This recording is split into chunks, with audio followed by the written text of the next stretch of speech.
end of this unit. And so I did do the review recording. Everybody got that embedded, whether you listened or not, right? My YouTube. I mean, hey, that's right. I haven't monetized it yet. I've got like 82 subscribers. I know. I saw. I mean, I should be making some money out of that. Get clicks, get sponsors. I could make a living with that. Do a side gig. Yeah, always, always. We have a side gig for years. We're moderately successful mom and pop Amazon business. Wow. There you go. Games, toys, puzzles. We did pretty well in that market, even though it's not quite as lucrative as it was today. I just posted this on your Blackboard. It's the last thing that was posted. This bacterial growth curve. This is the summary of what I'll be talking about today, so you have that there. Okay, and then I posted the early stuff for the unit, because what I always do after growth and physiology is basically using. That's why we understand things, to get rid of it. If we're going to either use them therapeutically for good, or if we're going to destroy them if they're bad guys, that's the next unit. So that's kind of what we're coming to. And this is kind of what you're doing in lab, because what you're doing in lab is effectively a closed system. So even though I have both units up, we'll use this one. So kind of we ended here. It's not a big deal about, you probably don't work with these a lot. You might remember me talking about it. It's hard to cultivate. And so at least two names that I should be familiar with. I mentioned them on the recording. And I wanted to make sure I covered them. Facultative and fastidious. Okay, they're the opposite sides of the spectrum. Facultative organisms, microbes, I'm going to classify them as that, grow easily. In general, anything that grows easily is relatively hard to kill. You're going to see that. E. coli, staph, they're everywhere. So they're very hard to get rid of in the environment because they grow so and those are the ones that cause us the most trouble, by far and away. Because they're inherently part of our environment. They grow very easily. That's so a facultative organism. When you're using that standard TSA agar that you're using, or the TSA broth in lab, right? Well, you put what we call facultative organisms. They grow well in that. They don't need any extra TLC. They don't need any extra nutrients. Fastidious are the opposite. They're hard to grow. You have to put growth factors in, like here. Like if we're talking about a capnophile, generally when we have to grow Neisseria, you have to put a lot of goodies in there. In Streptococcus, you're going to do something called blood agar, because they take 5%, aseptic sheep blood cells, because they feast on the blood. Neisseria, you have to even put its own different antibiotics in, because other bacteria just overwhelm them under the right circumstances. So fastidious are hard to grow, and that means, relatively speaking, they're easy. And I use the term kill, but to address therapeutically would be a better way to describe it. Really, and that's a general thing that we see. And really, the difference is when we get into and we start talking about Neisseria with gonorrhea, if it's addressed quickly, it can be gotten rid of. The trouble is people A, ignore it, or B, keep getting it, because there's not something we develop an immunity for whatsoever. And we'll get to that, and it's really toward the very end, but just to give you some context for it. And how often do we get streptococcal infections, strep throats, things like that? They have a pneumococcal immunization. I do not know if it's necessarily effective. So remember I talked about pH. The ones we're concerned about more than anything else, between 6 and 8. Again, we call them neutrophiles, PHILES, because they like being in there. And so there's different ones that are here. For instance, Proteus, something you're going to utilize in the lab. It just happens to create conditions that are more friendly for it, because of certain things that it manufactures, enzymes, chemicals that it gives off, okay, that are able to facilitate. You'll use one called Proteus vulgaris. It's very common gut gram-negative rod that unfortunately we see a lot of bacterial urinary tract infections from that. After E. coli, it's about the second biggest player. And so that's one of the gram-negative rods when you get there you'll be using in lab. So lab this week was gram stains, right? What you use your staph and E. coli for your two, your gram positive and your gram negative? Yeah. SOP, standard operating procedure. Gram negative a little harder to do than gram positive, wasn't it? What lab is about, just to get a mini off topic, is technique. That's what this lab. Look, if everybody had Mrs. Maurer or Dr. Dress, whoever was lab, and they're both wonderful, is to me it's all about technique. For many of you who are going to go in and having to learn about aseptic technique and how to and sterile to sterile and non-sterile to non-sterile, this is what it's all. Flaming the loop just the right way, holding it just the right way. I don't know if they're like me. I was a nag. I would go around and nag and say, "Oh, don't do that. Don't put the lid down like that," because it's a habit you have to get into. It's like taking the lid off of something. When you would do, and we learned about this, and you have to hold it like this. You'd have a tiny lid that you hold, so you didn't want to put it down on the table. You contaminate it. All these little habits you'll get into, you'll see it, and it's all about doing it repetitively that way. So that's what labs are about, technique. And you're going to see if you ask a surgeon, what are the 3 ways you can prevent the 3 most important things in preventing infection? Technique, technique, and technique. It's like real estate, location, location, location, same deal. Everybody knows what it's about to stop infections from spreading. We'll do a unit on radiation. We'll particularly look at ultraviolet and ionizing radiation, particularly. I don't know enough about pressure. I know it's used as methods of control. They use it for things that discolor if you treat them any other way. So there's certain foods that are used for, so they can become consumables. And there are a variety of other odd interactions that are there, very multicellular associations, that we're talking about dental tartar, has negative effects on us, but there's ones that are sometimes positive effects. It's very interesting, but I really want to go into it. And again, we talked about this a little bit, correct? Symbiotic, for our purposes for now.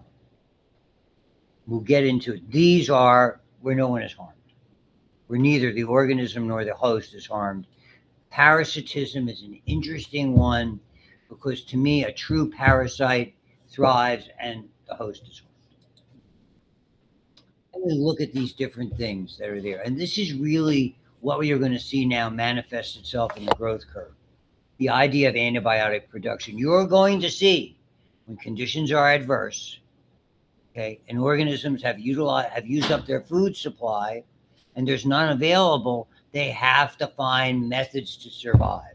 And one of them is generating and releasing substances which we call antibiotics that basically kill or disable, inhibit the growth is really technically what it does, of other organisms that are competing for what little food supply, if any, is there.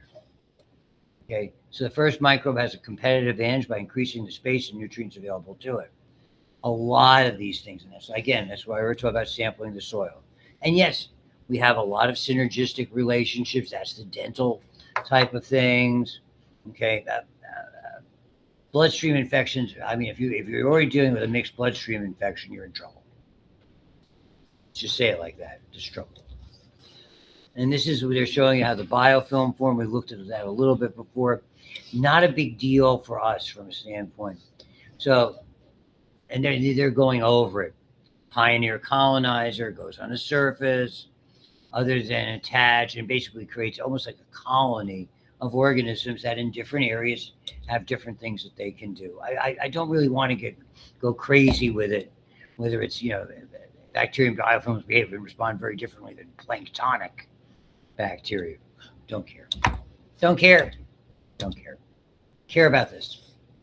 Focus of today, how they replicate. No meiosis, no mitosis. Occasionally, there'll be some variations, but effectively, for our purposes, bacteria replicate by binary fission. They divide in 2. Okay, 1 cell becomes 2. Parent cell enlarges. It's hard to see microscopically unless you have a very elaborate system. Chromosome, it's a single circle that duplicates, and again starts to put pressure on the cell, pull its cell envelope together to the center of the cell, and a cell wall eventually forms and divides, and voila, we have replication. Two identical units form. So this is what bacteria just do constantly. Most of them, the ones that are facultative bacteria, are typically doing this every 20 to 30 minutes. So they replicate rapidly. So here you can see it. I mean, again, you'd have to have some way under a very elaborate microscope to be able to tell the enlargement. Not easy to see. And here you can see the apparent enlargement, the duplicated chromosomes, the division, the septa forms, which is a band which eventually pinches off and becomes part of the cell wall, and voila, we have two identical subunits. But we'll get into the fact that identical is probably a term that, I mean, I think it applies, but with much less degree of frequency than our cells. They mutate a lot. We'll get there. We call this the time required for a complete fission cycle to divide in two, the generation time or doubling time. And so as long as the environment remains favorable, again, plenty of nutrients, plenty of space, plenty of water, the doubling effect can continue effectively forever at a constant rate. And so the average time, I would say 20 to 30 is typically for things like E. coli, but you could use the term 30. As you can see, there are very short ones. Most of them are no more than an hour, as opposed to leprosy, 10 to 30 days.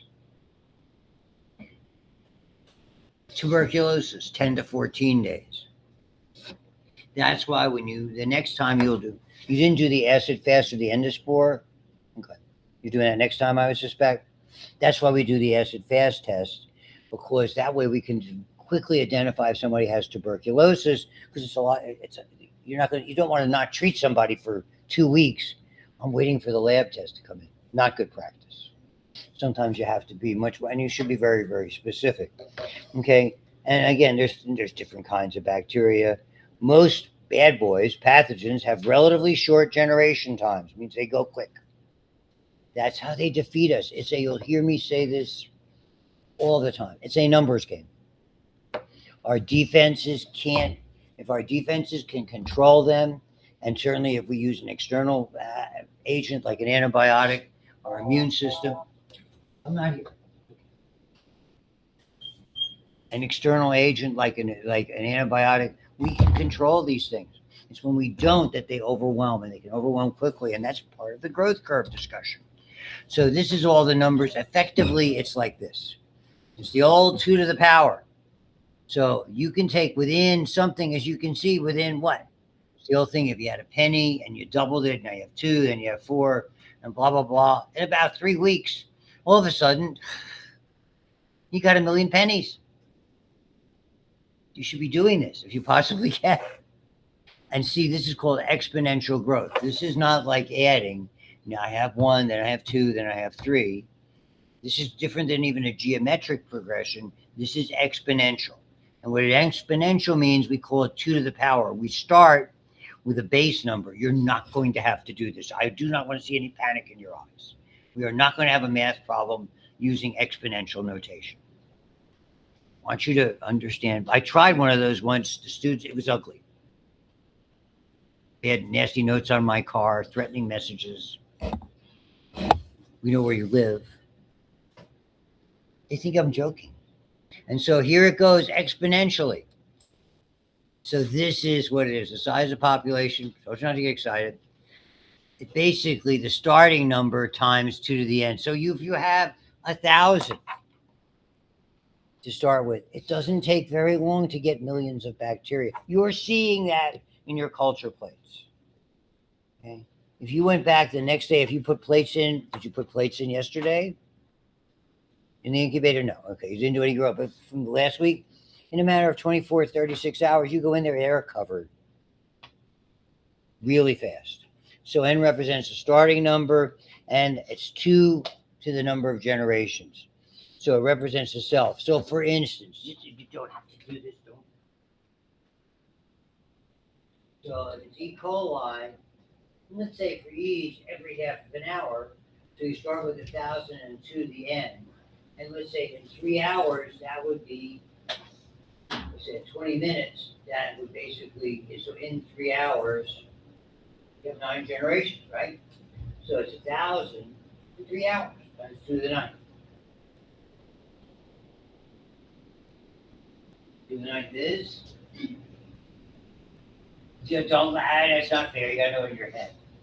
2 to the 6th is 64. And the third, 2 to the third is 8, 512. To get 512,000 bacteria in 3 hours. That's why you don't have to do those. Those are the kinds of things you got to keep in your head. It's like in math, when you studied math, did you like all the squares? You know, you should know them at least for 20 or 30.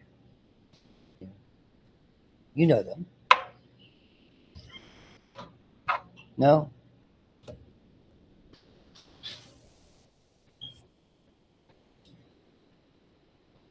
I was that annoying kid who could do all the ones in their head, and everybody's sitting there going,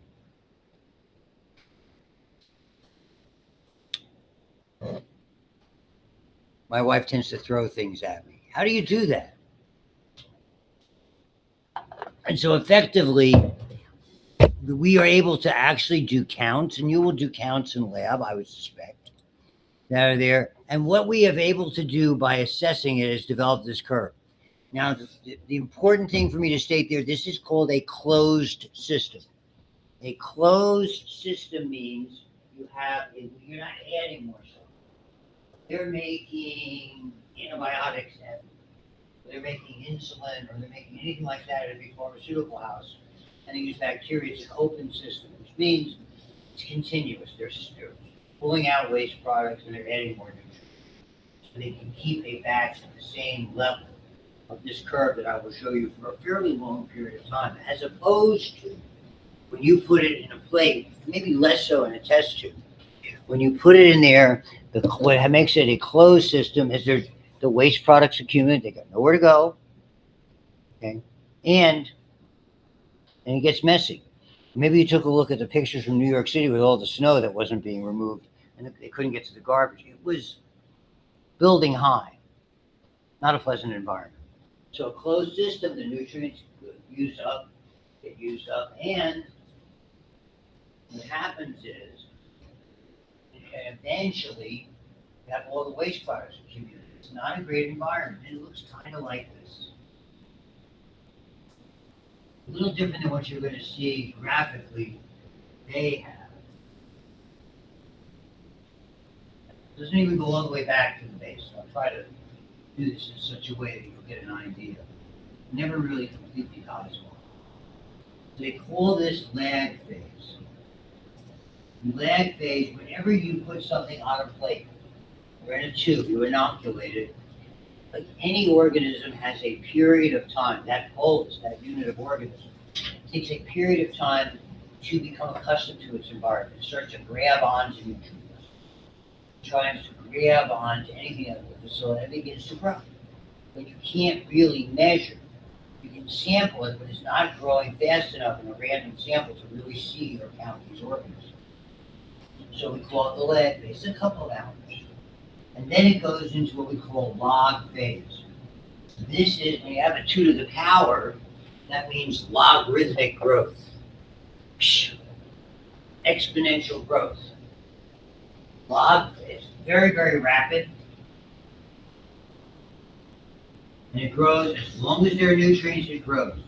Now, in the illustrations in a lot of the textbooks, it will show like a sharp turn.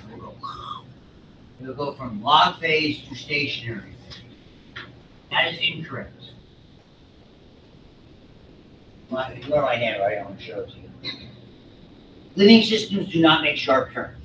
All of a sudden, everything's going well, and it's like, doesn't happen. Living systems, environments begin to change. Despite what we think, it didn't go from being an average of 60 degrees to being an average of 10 degrees. It just didn't. It's extraordinarily rare that something like that would happen in an environment where everything like magically dies or changes at once. This is so, in the old days, we used to call this sort of rounded bend. Once it starts to change, that means one of two things, actually both things. Limited nutrients, which is carbon and nitrogen containing compounds, and or limited moisture. Basically, this competition is developing between different organisms that are there. And if they have mutated or changed, they're not always the same, or if there's multiple things. What begins to happen is they're running out of supplies, and worse yet, waste products are accumulating.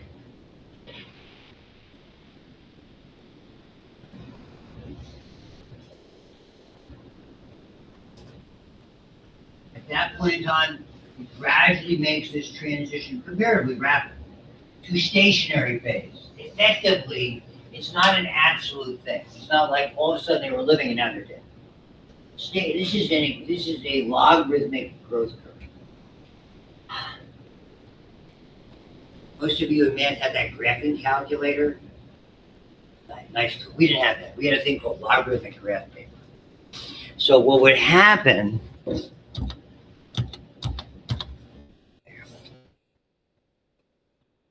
Effectively here, when stationary phase, basically you had as many cells that were replicating as were dying.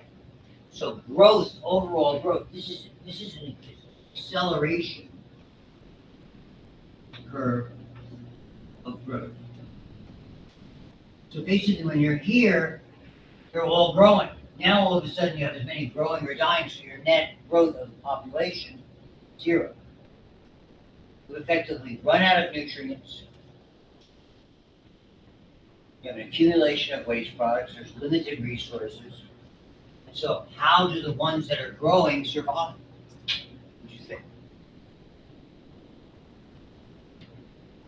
They can't get DoorDash. There's no Uber Eats. I'm getting very tall. How do you do that stuff? It's so expensive. I read the word for that is lazy. The dead ones are dying, they explode, and the living ones gobble them up. Love that. Uncle Benny did it. Used to do that. I don't even know. Silence of the Lambs, Dr. Electrico. No idea what I'm referring to. You're all looking strangely. And a movie that was filmed in Pittsburgh. Shame on you. So they're in stationary phase where there's equal growth as there is dying. And then eventually school's out and we begin to have this stage, this sort of the way they phrase it, they call it death phase. You can see up there. And all of that means is that there are more cells dying than living. So more cells are dying than they are still surviving or replicating. And it's always slower, the decline, than the growth. And typically there's still some viability, even in that old culture tube.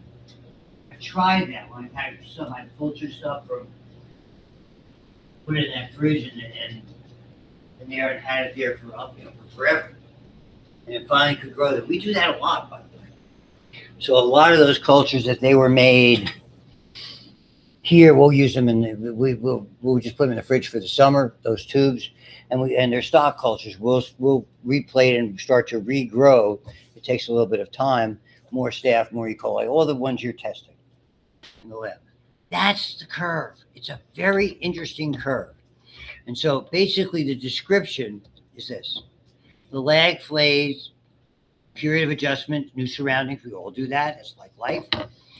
Not yet multiplying. So they're so sparse or dilute that the amount of multiplication is not able to really, so we effectively see growth as being flat when they take little samples. Exponential grows, increases exponentially, geometrically is the wrong word. And continue as long as cells have adequate nutrients and a favorable environment. Stationary, equal rates. Vision slows down.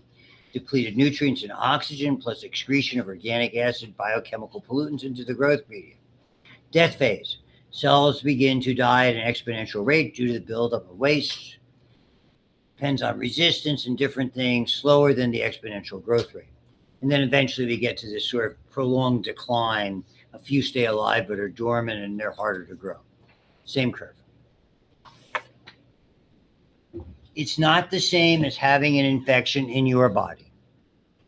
Okay, your body is an open system. Okay, there's no, when you get an infection inside, on your skin, in your gut, wherever, pick one. Okay, from a wound or something like that, that infection, there's unlimited area compared to the amount of size of a bacteria. Living systems, it's not an identical, but we use this as an important model to understand. We want to understand how they grow. The absolute best time to attack them is here. When they are in log phase, they're growing exponentially. All they do is keep dividing and dividing. Any nutrient, any substance that you put into the system, they will consider a nutrient and gobble it up. It's a ravenous dog. Okay, that is the best time to start somebody on antibiotics. Treating an infection early is the best way to do it. That's the whole thing with identifying tuberculosis as quickly as possible. We see an infection. The patient would come into me before I had a culture and said, before it told me what antibiotic would be the best choice, I had to make what's called an imperative choice. Meaning I look under the microscope through the gram stain. I would, the lab was close, I would send it to the lab, let them do it. And if they said gram-positive cocci clusters, and presence of white blood cells, I want to put them on an agent because I think it's staphylococcus infection. Okay, do they have any allergies, blah, blah, blah, the usual drug. And I would tell them, here's a prescription for 5 days. I do not know until the culture comes in if this is the proper choice, but it's important that I start you on and go to antibiotics over. That's why, because that's the best time to treat them. Absolutely.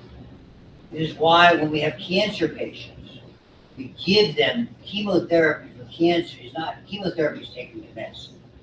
Cancer chemotherapy, antivirals, all of those use what we call anti-metabolites. Put them in knowing that those cells are growing so rapidly at any time, they will gobble those up. The game, it's a game. Is to try to kill the cancer cells before you kill them. Called cancer chemotherapy in the old days, pushing poisons. Have they refined it? In the 25 years since I've had to treat patients, so that's a really important thing. It's the best time to attack them. The other thing that is important, when they go to stationary phase, conditions are harsh. 2 things occur. One, if they can form endospores and they don't alone, that's where they form. Older cultures are the best ones to isolate endospores. I don't know that they typically don't, maybe they have done it this year. I always wait until the cultures where they didn't show, I wait until the next week to do the endospore test. It happens the first week, they don't show up the same. The older it is, more likely to go the endospore. And 2, that's where if they can make antibiotics, they work. Antibiotics are generated. So when we're trying to do things, and the other thing I should have put here, okay, so best time to treat.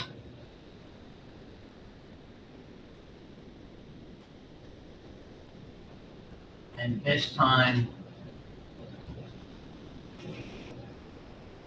to make GMOs, and everybody knows what that means, genetically modified. So those are so super important. Thankfully, I have written them down for you, that handout, which I've now incorporated on your blackboard. So the tendency for populations to exhibit phases of rapid growth, slow growth, death has important implications. Exponential growth phase are more vulnerable because all they're doing is growing. Okay? Cells in the growth phase are more vulnerable to conditions that disrupt cell metabolism and binary fission. Actively growing cells more vulnerable. Ways that we analyze it, we do not do it here unless they changed when you put stuff in the tubes, they start to get cloudy and murky. Okay, that's called turbidity. And we actually have a spectrometer that you can put them in, and you can measure that, and it correlates how many organisms. If there's any degree of turbidity in a tube, there's at least 10 million organisms in there. And when you get that tube that's just murky, cloudy, oh God, millions upon millions upon millions, hundreds of millions of organisms. And we actually utilize that in the hospital because we can standardize roughly the concentration and use that to test antibiotics. That's advanced lab stuff that we don't really do here. Here's what they do. It's all it is you're measuring how well light goes through it. I mean, if sterile, you can see right through. You can transmit all the light through. You get one of these that looks like a snowstorm, big trouble. Voila. And there's different ways you can count them. And I'm going to go into these. This is more lab. In the old days, we had slides with grids and things like that, this type of thing. And you could count it, and there was a whole, based on the size of the grid and the concentration of the liquid, et cetera, et cetera. Now the way they do them is you basically, light is either diverted or there's tiny electrical charges. This is the way if you've had a blood test recently. So my wife had to go in briefly for just because they were renewing some meds and they wanted to do some labs to make just to get a baseline again, or to check it compared to our baseline. I mean, we had the complete blood count back in almost by the time we got home. I mean, maybe an hour later, I sat down and got on, looked at her, my UPMC. Oh, your CBC came through. So they're done extraordinarily rapidly with modern technology. Okay. And those are typically because they know the weight and light diffraction and electrical properties of each of the different cells. There's nothing you have to know for me, believe me. I'm just trying to give you some context with that. That actually ends the chapter. Let me show you the handout. You don't have to thank me, it's part of the surface. So this is a closed system in a laboratory or a test tube that we study and draw conclusions as to what happens in the body. It's not the same, but it's similar. It's on your blackboard. You can do that.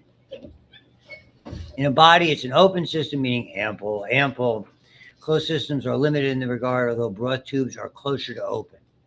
So by implication, if you do a lab experiment and it says you should use log phase organisms, typically you take it out of a broth tube rather than off a culture plate. Again, that's lab stuff. I have done a lot of those labs over the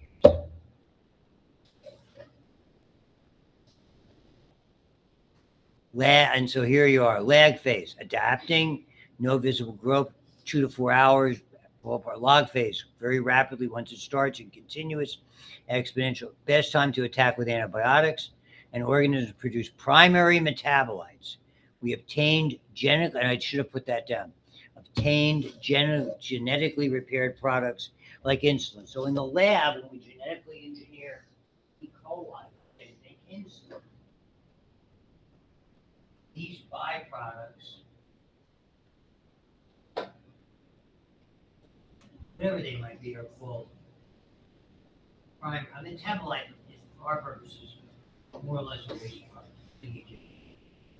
So we just engineer it to make insulin, primary metabolites. When we're talking about antibiotics, by definition, they are secondary. There is a 6-question arc. You got to listen. The answer key is here. Here's the answer key. Lag phase, log phase. You guess what it is? Stationary. I just put it like this. Death. And I have a little statement. You got to match them up. A couple of them are used more than once. I can't help. What else can I do? It's right here. RTF here. Write that here.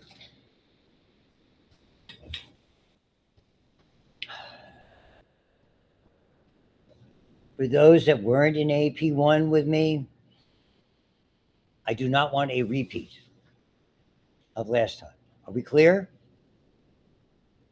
DFU. Don't. Book it.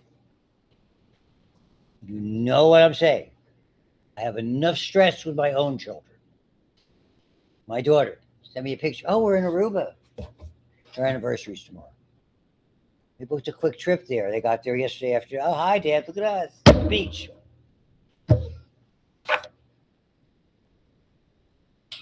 Maybe I should have married him. He's got money. And again, where did he graduate? That's right.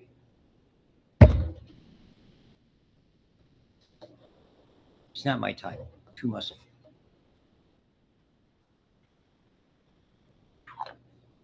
Thank God somebody left. No Liz, no Emma. Friday, I know they're part of the Friday Club. You're out there. I'm listening. I know you were there. So again, lag phase. Okay, adverse conditions. Endospores are able to begin to appear. Secondary metabolites such as antibiotics may be harvested here as a result of a competitive environment. Blah blah blah blah blah. Done. Thank God. Therefore, there lies the end of the material for the first exam. You're all good from that. So what I did, and I'll just have a few minutes left to introduce it. It keeps me out of trouble. So here I am. So what I began to do was to put some different things on. So here is that bacterial growth curve notes. So as I scroll down, I've created unit 2. We will be basically working. It's a really good chapter. Again, maybe there's a couple of charts and graphs in the net. This is the Nestor chapter, but we'll be using the Cowan chapter more than anything else. I have an outline for your viewing pleasure as well. And again, I did this ages ago, but I think you'll be happy with it if you begin to see it. It goes a little after. Now we're up to chapter 9. It's physical and chemical control. It is not antibiotics. The next chapter 10, interestingly, is antibiotics. So I do this intentionally, physical and chemical control, because it's really an important clinical chapter. It involves sterilization. It involves, whether it's hand washing, it involves different soaps, different chemical agents. It will surprise you. And there's some very good sort of chart-like information that you will find there. Additionally, so in the outline itself, let me get where I was going with this nonsense. Up here, when you look at that growth outline, it will see, and I've reproduced it a number of times. If you see any reference points or figures, ignore them. But look at all that good stuff. A ton. And a lot of this is I talk about pitfalls. I mean, there's a lot of material there. And I've put a lot into it to assist you with it. Just the very fact that it's there. It's very interesting reading.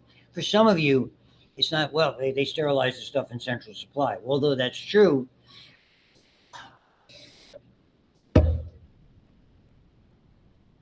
I didn't know very much about sterilization. My wife, at the time, did not have a BSN. My first wife, she did all the sterilizing. She trained all my staff in how to do all these things.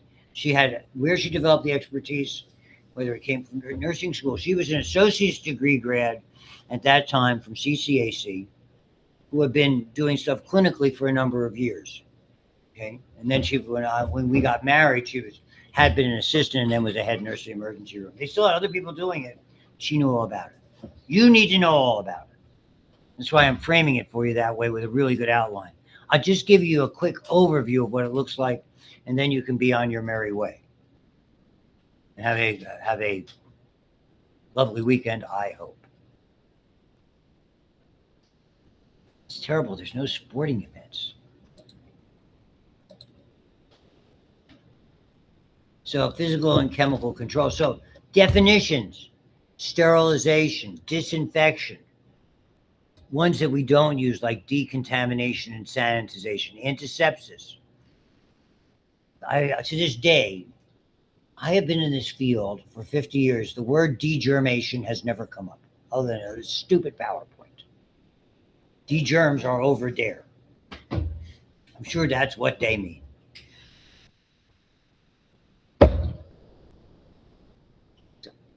Oh, I go crazy with this. For instance, that's where definitions get to you. Now, one of your instructors in nursing says, go decontaminate that. Don't tell them, Dr. Stein doesn't like that term. Just go, I will, right away. Sanitize that. Got it covered. Those are governmental terms. They are arbitrarily set by governing bodies, whether it's the Fed, the local, the state, the hospital that you work at. That's their language. That is not universal. When we either sterilize something, if we're cleaning up an inanimate object, a surface, like you're cleaning up your tables in the lab, you are disinfecting them. If you're doing it on living tissue, you are employing antisepsis. Period. There's no wiggle room with this. Some stuff you can use for both. It generally isn't as good. You can use alcohol, not great, for both. Does it work terribly well for disinfection? It's horrible. Does it work okay for antisepsis? Not so good. Why do we use it so much? It dries quickly. It's nice to be able to do things without sopping wet areas. And it's easy to use. Well, I know you know that we have that fatal attraction to those stupid things everywhere. I'm not saying don't use them. I use them too. It's easy. I remember going shopping with my now older than you granddaughter. It's hard to say. Sure. My eldest was 43 yesterday. My daughter will be 40 on the 26th. It's just, that's the youngest. It hurts. It hurts. I mean, we went to, what was it? Was that Bed Bath and Beyond? Bath and Body Works. And what did she buy? She's little. We were up at that mall, the Galleria mall that's falling apart. And she got like oh, look, can I get all these hand sanitizers? You know me, it's a granddaughter. Sure, get them all. So like 5 different ones, but all different flavors. It's okay. I'm good with it. This is just, but it's about stuff like this. Sterilization, definitions, a great chart, not even a good chart, a great chart that shows you in red, look what we use mostly to sterilize. Heat, x-rays, gas. Okay. You're going to see tremendous chart. I love that graphic. A batting order on what's hard or easy to take care of. Right? Prions, the reason that we do not know for sure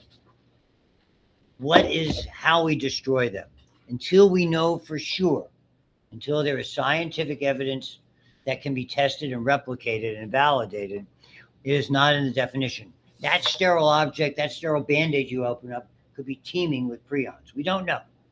The trouble is we know kind of how we get them. It's through ingestion. Don't swallow any Band-Aids, please, if you can avoid it.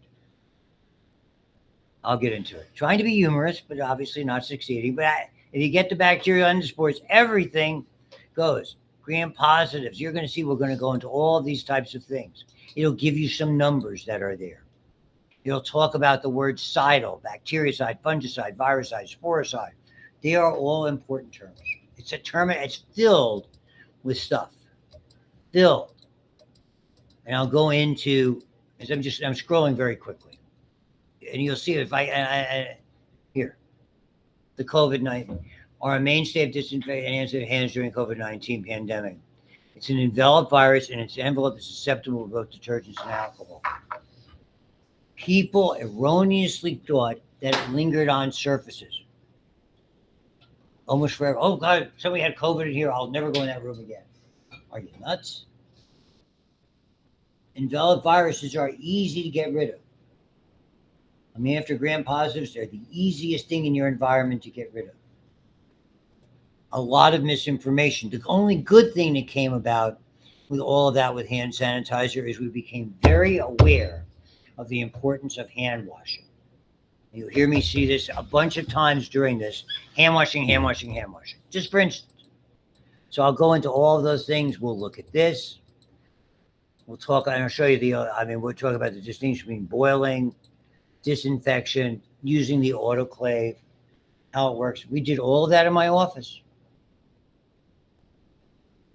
I did 90% of my surgery in the office. We did all of our own sterilization if feasible.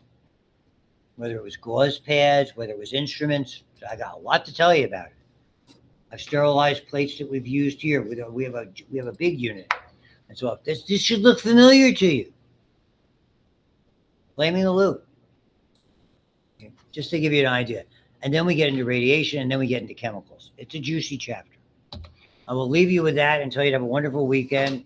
Monday, we will get into this in earnest.